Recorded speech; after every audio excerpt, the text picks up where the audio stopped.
नमस्कार प्यारे बच्चों। आज हम लोग स्टार्ट करेंगे वेक्टर में। पढ़ेंगे हम most important topic resolution of vector. Actually this is a turning point of physics. इस टॉपिक को समझने के बाद आपको फिजिक्स काफ़ी इजी लगना स्टार्ट हो जाएगी। तो लास्ट टाइम हमने डिस्कस किया था parallelogram, law of vector addition, magnitude and direction of resultant vector. Today we will discuss the resolution of vector. Before starting the main topic, सबसे पहले मैं आपको बता रहा हूँ what is unit vector. What is unit vector?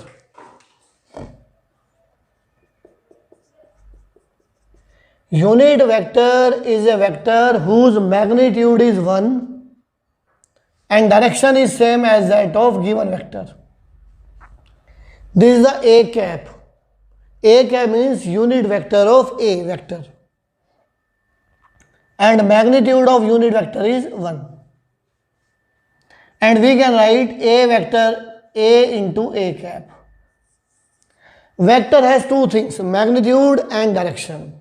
तो मतलब ये हुआ जो A cap है, it simply gives the direction of A vector. This is x-axis, y-axis and z-axis. Then I cap is the unit vector along x-axis, j cap is the unit vector along y-axis and k cap is the unit vector along z-axis. So here I am using a term I cap, j cap, k cap. I cap mode, j cap mode and k cap mode 1. Unit vector कोई भी हो, the magnitude is always 1. तो यहां ध्यान रखना कि I cap, if I am talking about I cap, it mean I am talking about direct along X axis. J cap means vector is along Y axis and K cap means unit vector is along Z axis. I cap, J cap, K cap are the unit vectors along x axis, y axis and z axis respectively. One more point, suppose जब आप graph plot करते हो, suppose you want to plot a graph a point 2 3. 2 3 means the value of x is 2 and the value of y is 3 and the point will be here. This is the point P and the coordinate of point P will be 2 3. 2 is along x axis and 3 is along y axis. तो यही हम लोग concept use करने वाले हैं, ध्यान रखना. Now the topic is resolution of vector. Resolution of vector. Resolution of a vector R. Resolution of a vector R is to split the vector R into large number of vectors such that their combined effect is same as that of given vector R. Simple सा example क्या है कि suppose you have a note of 2000 rupees और आप उस 2000 rupees को convert कर रहे हो 20 नोट्स ऑफ 100 रुपीज़. मतलब आपने 2000 रुपीज़ के खुले करा दिए.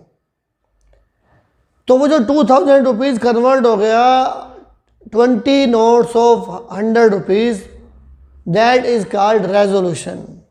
तो रेजोल्यूशन का मतलब होता है डिवाइड करना. किसी भी वेक्टर आर को मैंने ए बी सी डी में डिवाइड कर दिया such that their combined effect is same as that of given vector R. इसका मतलब ये है कि 2000 रुपीज़ को मैंने कन्वर्ट किया 20 नोट्स ऑफ 100 रुपीज़. मार्केट में जो 20 नोट्स 100 रुपीज़ का काम करेंगे वही सिंगल नोट 2000 रुपीज़ का करेगा. तो इन सब का जो कंबाइंड इफेक्ट है वो इस आर वेक्टर के इक्वल होगा. तो resolution of vector R is to split a vector R into large number of vectors such that their combined effect is same as that of given vector R.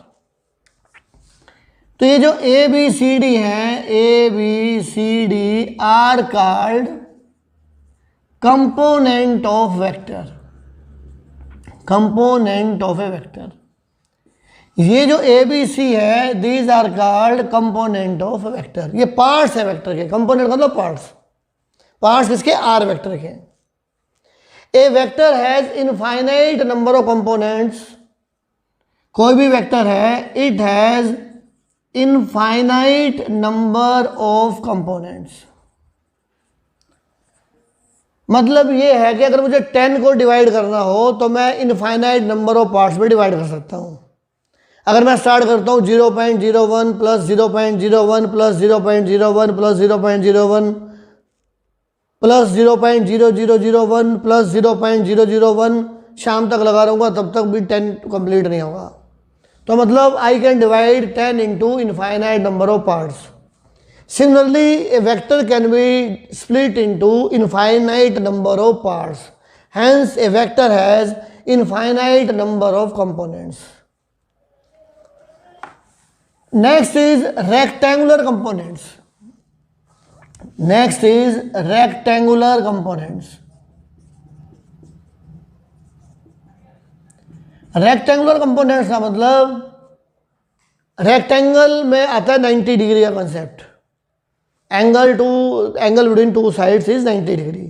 तो वहां से मतलब rectangular means 90 degree का कहीं ना कहीं use हो रहा है। The components which are mutually perpendicular to each other called rectangular components. जो कंपोनेंट आपस में परपेंडिकुलर है उन्हें बोलते हैं हम rectangular component. A vector has 2 rectangular component in plane, 2 in plane and 3 in space. Plane में 2 रेक्टेंगुलर कंपोनेंट है और स्पेस में 3 रेक्टेंगुलर कंपोनेंट है। फॉर एग्जांपल ये ए वेक्टर है, ये 1 और ये 2। 1 and 2 both are perpendicular to each other.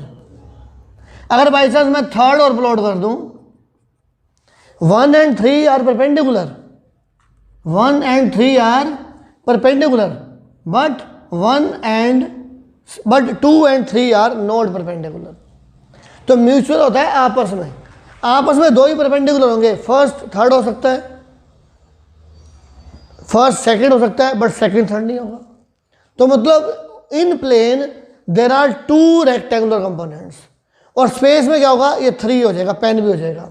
First second and pen all are mutually perpendicular to each other, just like this. First finger, central finger and thumb all are mutually perpendicular to each other. A vector has only 2 rectangular components in plane and only 3 rectangular components in space. But a vector has infinite components in plane और space. अगर खाली component लिखा है तो infinite, rectangular component लिखा है तो 2 in plane and 3 in space. Now our question is express vector in terms of rectangular component. बहुत ही इंटरेस्टिंग टॉपिक है, काफ़ी काम आएगा ये। एक चैप्टर पढ़ोगे मैथमेटिक्स में कॉम्प्लेक्स नंबर, उसकी सेकंड एक्सरसाइज में यही कंसेप्ट यूज होगा, सेम कंसेप्ट है, मिलता जुलता। तो जब आप कॉम्प्लेक्स नंबर मैथ में पढ़ोगे तब मेरी बात को याद रखना, वो चैप्टर आपको बहुत ईजी लगेगा।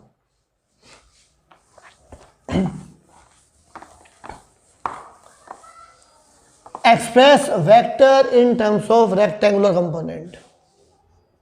Question is express vector in terms of rectangular component. Suppose this is x-axis, this is y-axis. Suppose A is the vector, this is the vector A. This is a point P and coordinate of point P are AX, AY. जैसे अभी थोड़ी देर पहले मैंने 2 और 3 लिखा था, यहाँ हमने कोऑर्डिनेट ले लिया AX along x axis, AY along y axis. Now draw 2 normals from point P on x axis and on y axis. Draw normal P1 on x axis and draw a normal P2 on y axis. then OP1 is equal to AX and OP2 is equal to AY. I cap is the unit vector along x axis, j cap is the unit vector along y axis. Then we can write OP vector is equal to A vector, OP1 AX unit vector I cap, then OP1 vector is equal to AX vector is equal to AX into I cap. अभी मैंने बताया भी था कि any vector A vector can be written as A into A cap. तो A X magnitude and I cap is the direction. तो अगर मैं ये वेक्टर लिख दूं OP1 तो ये भी क्या बन जाएगा, vector symbol. Similarly OP2 vector is equal to AY vector is equal to AY j cap vector. Same OP2 vector is equal to AY vector, then P1P अगर मैं एरो ऊपर लगा दूं तो ये भी क्या बन जाएगा, AY vector. OP2 vector is equal to P1P vector is equal to AY vector is equal to AY into j cap. Clear? Simply I have written AX vector is equal to AX I cap and AY vector is equal to AY j cap. Now use triangle law. In triangle OP1P, in triangle OP1P by triangle law. याद है triangle law क्या होता है बताओ? Triangle law कहता है if two vectors are in same order then their resultant will be represented by third side of triangle taken in opposite order. तो triangle law क्या बोलेगा, OP1 vector plus P1P vector is equal to OP vector. OP1 vector का मतलब है AX vector AY vector is equal to A vector. A vector is equal to AX I cap plus AY j cap. ऐसे भी लिख सकता हूं. अब यहां से कंक्लूजन क्या निकला कि जो A वेक्टर है it is sum of AX vector and AY vector. ये जो A वेक्टर है it is the sum of AX vector and AY vector. यानी कि AX AY जो है वो A का पार्ट है, इसलिए इसे बोलते हैं हम component of A vector. AX और AY क्या है, these are the component of A vector. और AX और AY आपस में परपेंडिकुलर हैं तो इसलिए इसे बोलते हैं रेक्टेंगुलर कंपोनेंट. तो देख लो there are only two rectangular components in plane. क्योंकि A वेक्टर जो है वो AX vector plus AY vector से बना है, that is why AX vector and AY vector are called component of A vector. और AX और AY दोनों आपस में परपेंडिकुलर हैं, hence these are called rectangular component. तो यही हमारा क्वेश्चन था, express vector in terms of rectangular component. Clear? अब second point, this is the first point. Second point, we have to find the magnitude of A vector. अगर मैं simple Pythagoras लगा दूं तो A square is equal to AX square plus AY square under root. ये तो simple Pythagoras से लग जाएगा, but we will prove in another method also. Suppose this angle is theta. In triangle OPP1, in triangle OPP1 sin theta is perpendicular upon hypotenuse. Perpendicular की value है PP1 upon OP, AY upon A, then AY is called A sin theta. मतलब AY की value मैंने निकाल दी A sin theta. ये भी A sin theta, A sin theta. This is equation number 1. Cos theta in the same triangle base upon hypotenuse, OP1 upon OP, AX upon A, then ax will become a cos theta.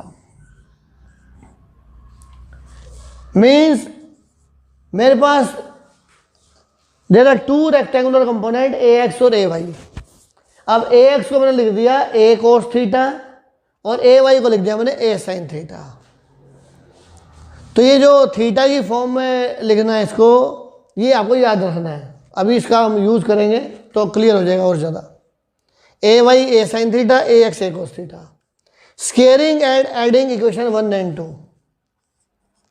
Squaring and adding equation 1 and 2. It will become a y square, a x square, a square sin square theta, a square cos square theta, and this is equal to a square. Sin square theta plus cos square theta will become equal to 1. Then a will become under root ax square plus ay square. Equation number 3rd. This is the magnitude of resultant vector. तो ये भी हमारा numericals में काम आएगा concept. तो काफ़ी चीज़ें आएंगी, 1 by 1 हम इसकी प्रैक्टिस करेंगे तो काफ़ी क्लियर हो जाएगा. तो पहले मैंने क्या प्रूव किया, फिर एक बार रिकैप करते हैं. फर्स्ट मैंने किया कि A vector is equal to A X vector plus A Y vector. वहाँ से मैंने स्टेटमेंट दी कि ए एक्स और ए वाई ए के कंपोनेंट हैं, और क्योंकि ए एक्स और ए वाई आपस में परपेंडिकुलर है तो इसलिए मैंने इनका नाम रख दिया रेक्टेंगुलर कंपोनेंट. फिर इन कंपोनेंट को मैंने थीटा की फॉर्म में लाना है, तो मैंने साइन थीटा और कोस थीटा का फॉर्मूला यूज़ किया. तो ए वाई की वैल्यू आएगी ए साइन थीटा और ए एक्स की वैल्यू आ जाएगी कोस थीटा. फिर मैंने स्केयरिंग और एडिंग किया. स्केयरिंग और एडिंग करने से मैग्नीट्यूड ऑफ ए आ जाएगा A X square plus A Y square under root. One more point, अब मैं डिवाइड करता हूँ 1/2. 1 divided by 2 A Y upon A X, A sine theta upon A cos theta, and that is called tan theta. तो next formula is tan theta is equal to A Y upon A X. A Y upon A X that is called tan theta. तो अब इनका कहाँ use करना है वो एक एक करके हम लोग डिस्कस करेंगे तो और ज़्यादा क्लियर होगा. क्लियर 11th है या 12th है या आगे ही बढ़ोगे तो कहीं पे भी हम लोग कंपोनेंट करेंगे. तो आज मैं आपको प्रैक्टिस करा रहा हूँ कि how can you split a vector into 2 components. For example ये मेरे पास वेक्टर है ए.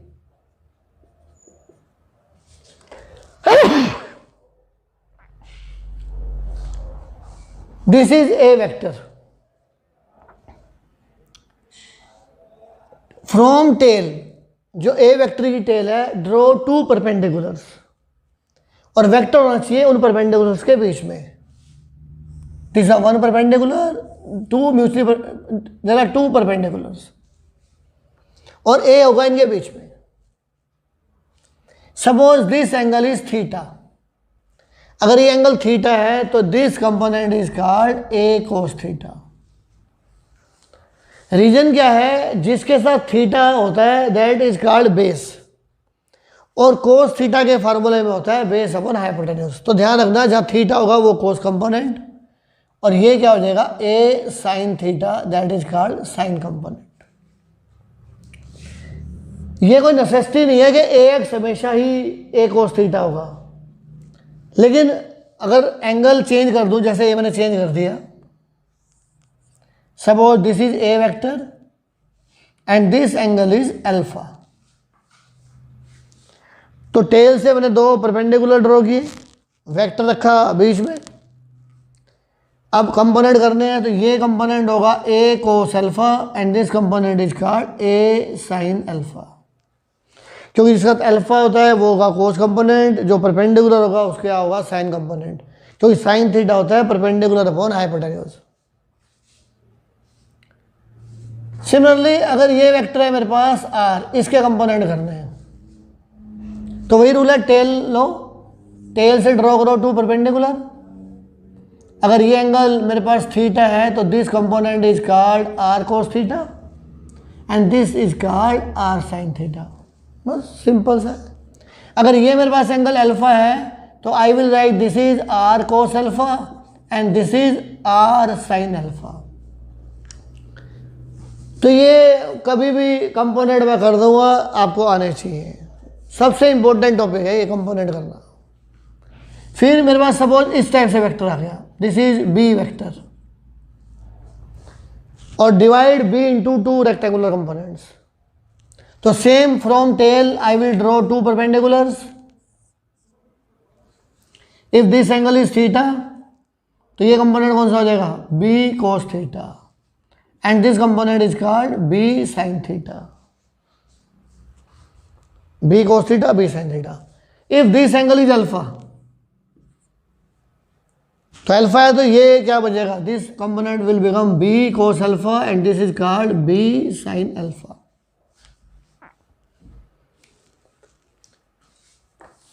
For example, if I am taking vector in this direction,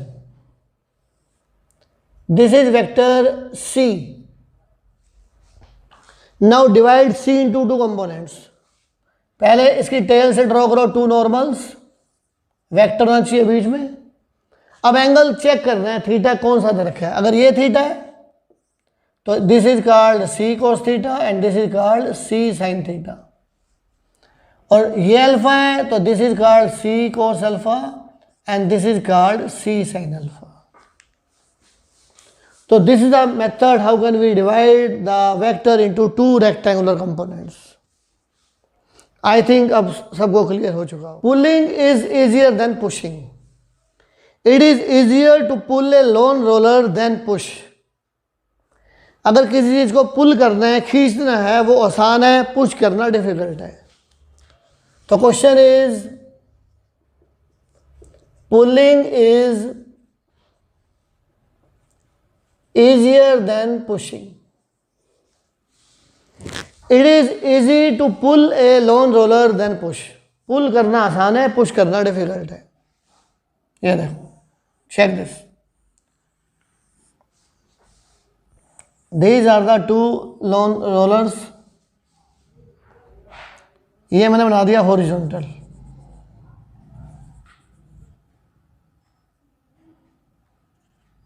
centre,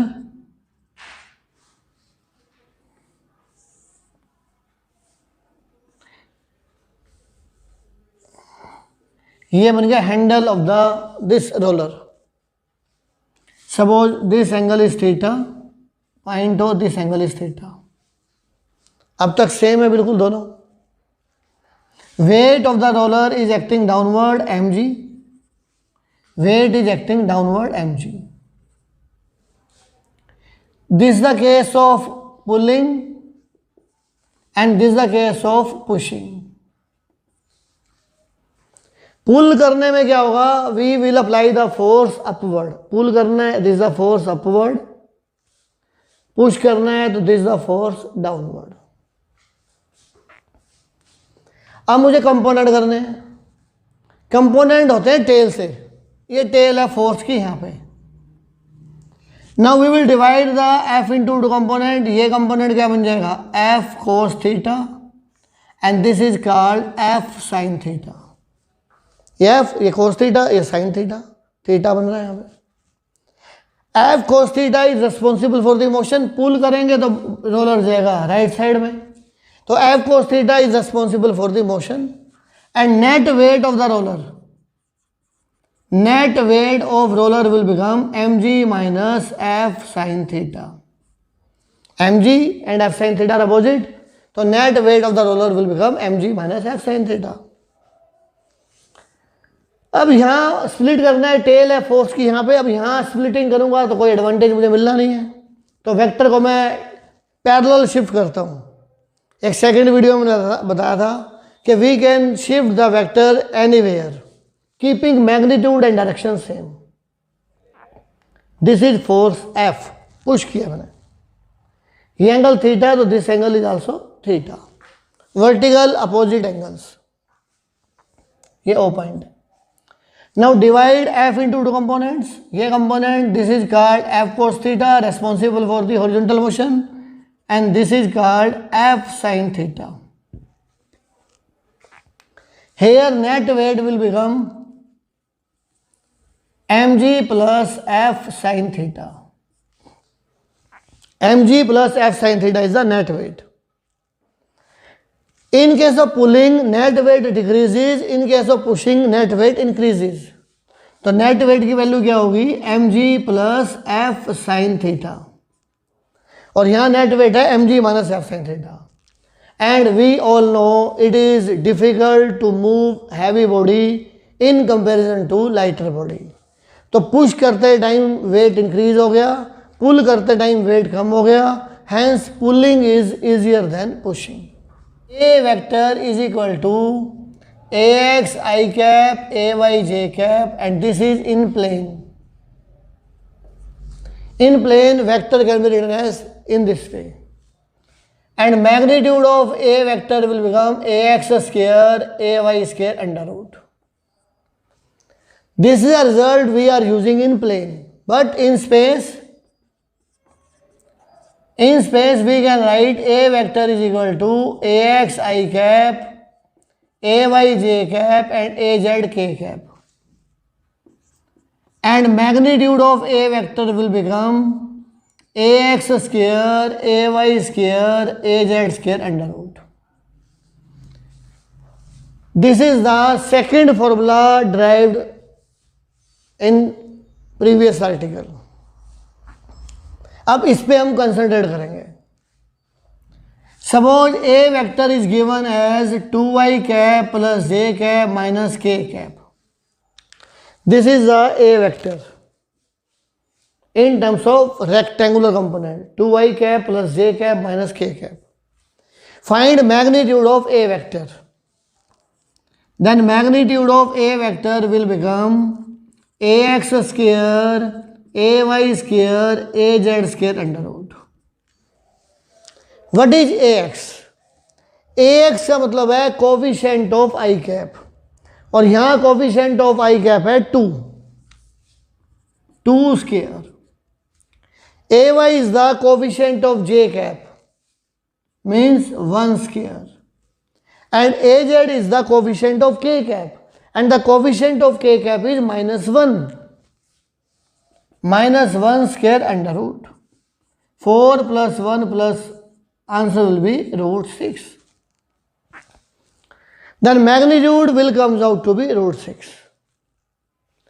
Now question is find unit vector of a vector. Find unit vector, a cap निकालना है, and unit vector is obtained by dividing vector by its magnitude.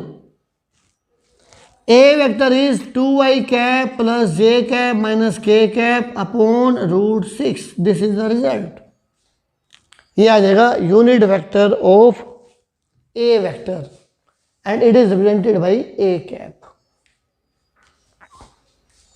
One more question.